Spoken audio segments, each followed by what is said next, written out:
अस्सलाम वालेकुम to all viewers, कैसे हैं आप सब। मेरा नाम है ज़ैमानी। अस्सलाम वालेकुम दोस्तों, कैसे हैं आप सब लोग? खैरियत से हैं? मेरा नाम है उस्मान कुरैशी। स्वागत हो गया आप सब लोगों का हमारे चैनल पर। तो भाई आज की वीडियो बहुत ज़बरदस्त होने वाली है। तो कैसे हैं आप सब लोग? कमेंट लाजमी कर दिया करें। तो भाई पीएम मोदी साहब की एक आ गई है बड़े मज़े की बात। वो कह रहे हैं कि जी मेरी जो बर्थ है वो बायोलॉजिकल नहीं हुई है।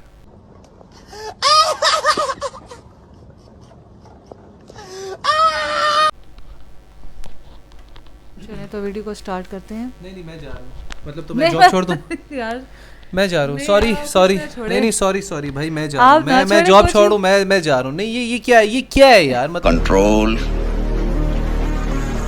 कंट्रोल मतलब ये आप क्या बैठिए। कहना क्या चाहता है भाई? क्या मतलब यार? ये रिएक्शन क्या है करें, यार? चले देखते हैं मतलब कि आप खुद क्या सोचिए, वो कहना कह रहे हैं चाह मेरी रहे जो बर्थ है वो बायोलॉजिकल ही नहीं है। चलो तो भाई पहले काम करते, इस वीडियो को स्टार्ट करते हैं, बाद में इंशाल्लाह बातें वगैरह करेंगे। 3 2 1 पिल्ले। आप और हम सब लोग अपनी अम्मा के पेट से पैदा होए ना,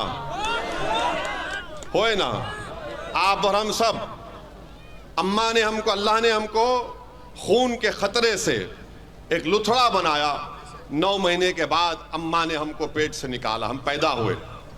ये वाहिद शख्स है प्रधानमंत्री जो कह रहा है कि मैं बायोलॉजिकली पैदा नहीं हुआ।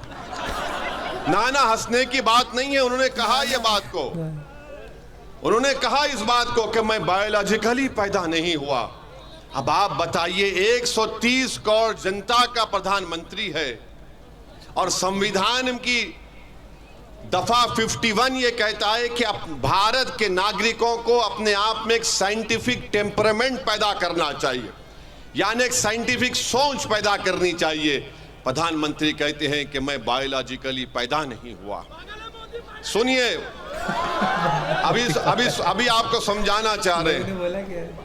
2014 में जब आए थे तो कहा था अच्छे दिन लेकर आऊंगा, कहा था ना। फिर कहा था कि भाइयों बहनों 15 लाख डालूंगा। फिर कहा था 2 करोड़ नौकरी दूंगा हर साल। 2014 हो गया, 2019 शुरू हुआ तो मोदी ने कहा मैं आपका चौकीदार। कहा था ना, मैं आपका चौकीदार हूं। फिर चुनाव हो गया तो कहा मैं आपका सेवक हूं। बिल्कुल सेवक की बात कहा था, बिल्कुल कहा था। अब 24 आ गया तो कह रहे हैं कि मैं बायोलॉजिकली नहीं पैदा हुआ।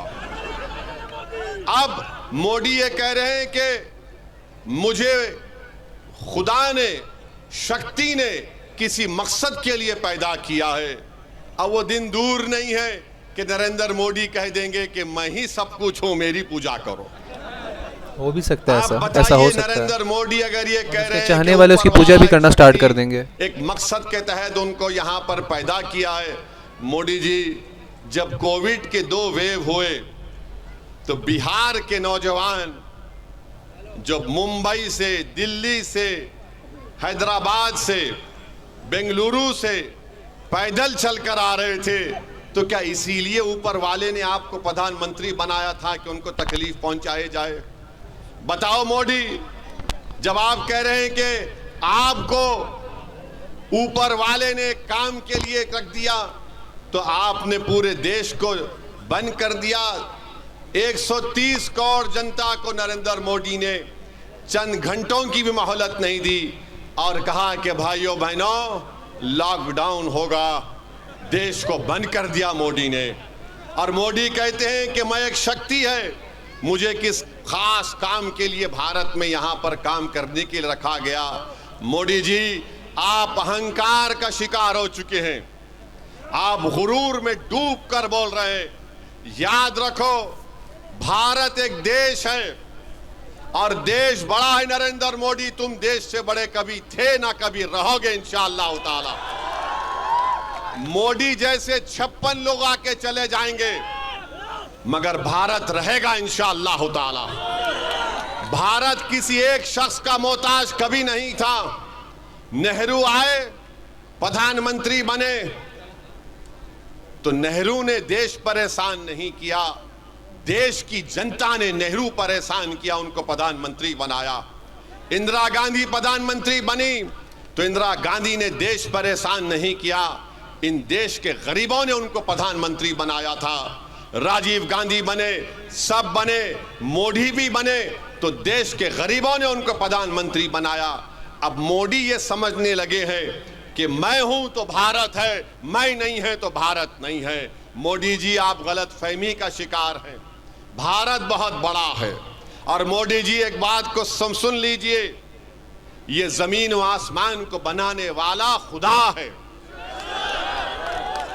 आसमान, आपसे भी बड़ा ये जो आसमान है मोदी जी, इसको जो शामियाना बनाने वाले का नाम खुदा है। बारिश को बरसाने वाला खुदा है, खाना खिलाने वाला खुदा है, सारी मखलूक को पैदा करने वाला खुदा है। मोदी जी, आप और हम सिर्फ एक खिलौना है खुदा के सामने। बेशक यार, बहुत ही No ज़बरदस्त doubt. आखिरी में बात इन्होंने कही है कि देखें मोदी साहब, ये खिलाने वाला पिलाने वाला आप नहीं, रब्बुल आलमीन है, खुदा है, ठीक है, खुदा ताला है जो हमेशा की ज़ात ही है और हमेशा रहने वाला है, ठीक है, इसमें कोई शक नहीं है। बहुत ही प्यारी वीडियो थी, बहुत ही ज़बरदस्त गुफ्तगू की है असदुद्दीन साहब। बिल्कुल, मुझे ऐसे ही लग रहा है कि एक वक्त आएगा कि वो अपने आप को कहेंगे मुझे पूजो, मेरी पूजा करो और मैं ही दोनों का सब कुछ ये हूँ। मैं आपको बात बताऊं, ठीक है, मैं आपकी बात से एग्री करता हूँ बिल्कुल। आपका जो पॉइंट है वो पॉइंट ऑफ व्यू बहुत ज़बरदस्त है, लेकिन देखिए मैं आपको एक बात कहना चाहता हूँ। जैसे कि आपने पूजा की बात की है ना, कि वो कहेंगे कि देखिए उनका कहना बड़ी बात नहीं है, उनकी पूजा करना बहुत बड़ी बात है, लोग स्टार्ट भी हो जाएंगे क्योंकि लोग हो उनके जाते भक्त हैं। ऐसे हैं। अभी भी वो कुछ कितने लोग तो उनको कहते हैं कि जी मोदी साहब तो हमें इंसान नहीं लगते।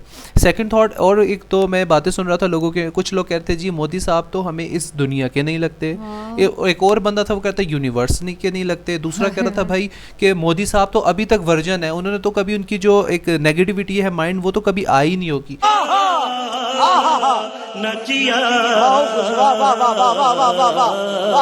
तो जिस तरह की बात असदुद्दीन साहब ने कही है और उसकी रिपीट बात आपने पकड़ी है कि उनकी पूजा करना स्टार्ट कर देंगे, वो कहेंगे मैं भगवान हूँ, तो डेफिनेटली कुछ टाइम बाद देख लीजिएगा उनकी पूजा भी स्टार्ट हो जाएगी। और मे भी हो सकता है कि इंडिया के कितने मंदिरों में वो उनके भगवानों को हटाकर मोदी जी की पिक्चर रख के मोदी जी की आरती उतारना शुरू हो गए होंगे।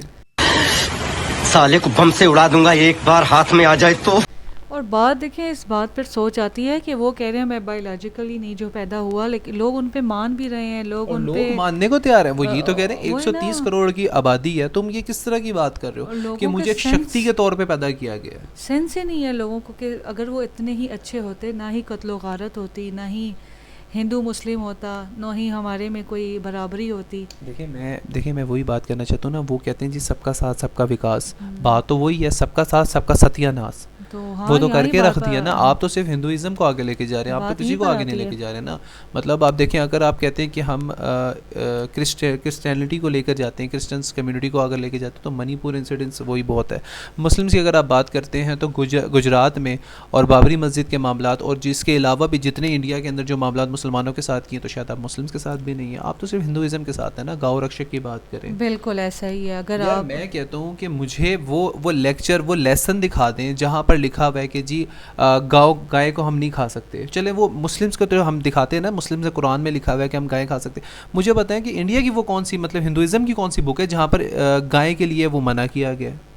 बिल्कुल ऐसा ही देखिए डॉक्टर जाकिर नाइक साहब से जब ये सवाल पूछा गया ना, तो उन्होंने ये बात नहीं की कि यार क्या है क्या नहीं है। उन्होंने कहा कि उस बात को छोड़ो कि मैं मुस्लिम हूँ तुम हिंदू हो, सिर्फ इस बात को करो कि तुम में और हम में जो एक है ना, यकता बात है, उस पर करो कि आपकी किताब में ये चीज़ कहाँ लिखी हुई है कि गायों को काटना या मारना या गुनाह है या जुर्म है। सही बात है, ऐसा नहीं ही है। मिलेगा सवाल। बस पता है क्या, मैं आपको बताता हूँ कि हमारे माइंड्स में ना, जो हमारे बड़े थे ना, उन्होंने जो बातें माइंड में डाल दी ना, वो हम लोगों ने उसको परंपरा बना दिया, और उसी वजह से जो है ना इतने इख्तलाफात फैले हुए हैं जो मज़ीद फैलते जा रहे, बदअमनी की तरफ फैलते जा रहे हैं, मतलब नेगेटिविटी की तरफ फैलते ही जा रहे हैं कि यार ये बस गायें हैं गाँव। और भाई ये मेरी बात सुने, थोड़ा सा एक पढ़ा लिखा इंसान भी बुला लेना तो वो भी कहेगा यार ये जानवर है और ये इंसान है। इंसान जानवर में फ़र्क है, जानवर के अंदर अकल नहीं है, इंसान के अंदर अकल है, ठीक है। जानवर एक वो है कि यार व्हाट अ कंपैरिजन, मतलब जानवर का इंसान के साथ क्या कंपैरिजन है। फिर एक जानवर का जब इंसान के साथ कंपैरिजन नहीं है, तो जानवर का भगवान के साथ क्या कंपैरिजन होगा। बिल्कुल उसको आप लोग ये तो सोचो पूछना यार शुरू हो कि गए एक हैं। जानवर का एक इंसान के साथ कंपैरिजन नहीं हो सकता, क्योंकि इंसान को भी पता है कि यार ये जगह पे मैंने खाना है और इस जगह पे मैंने खाना निकालना है, like a washroom, like a bedroom, like a dining, each and everything, ये सब चीज़ें हो गई हैं। तो जानवर को इस चीज़ों का कुछ नहीं पता जब तक आप उसको सिखाएंगे नहीं। सिखाने के बावजूद भी कभी वो बेडरूम पे कभी कहीं ना कहीं वो कुछ ना कुछ गलत कर देता है, क्योंकि वो जानवर है। जब जानवर इंसान के साथ कंपैरिजन नहीं कर सकता, तो जानवर भगवान के साथ क्या कंपैरिजन करेगा। बिल्कुल ऐसा ही है, तो सेम। बात वो ये सोचने वालों के लिए ना भाई अकल है, और ना समझने वालों के लिए ना कुछ भी नहीं है। सो हम व्यूअर्स मिलते हैं इंशाल्लाह नेक्स्ट वीडियो में। अपना बहुत ख्याल रखिएगा, हम दोनों को दीजिए जस्ट स्टे विद अस। और हाँ, हाफिज़। अगर किसी की भावनाओं से ठेस पहुंचा तो भाई मैं सॉरी बोलता हूँ। स्टे विद अस, अल्लाह हाफिज़।